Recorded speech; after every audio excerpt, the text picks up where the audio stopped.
Hello there everyone, welcome back to our channel. In today's video, you are gonna see how to lock WhatsApp chats with secret code. So to do that, we have to go to WhatsApp, of course, at first. Once in there, just keep tapped on a conversation and then tap on the three dots icon in the top right. Now tap on lock chat. Now this will lead you to this pop-up, so tap on continue. And here you have to give your parent mobile password. So I'm giving my one. So here this pop-up will arrive that the chat is locked. Just tap on OK.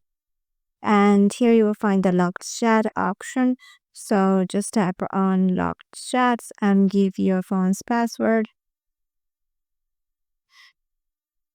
And now you can get to your locked chats. So yeah, this is how easily you can lock WhatsApp chats with secret code.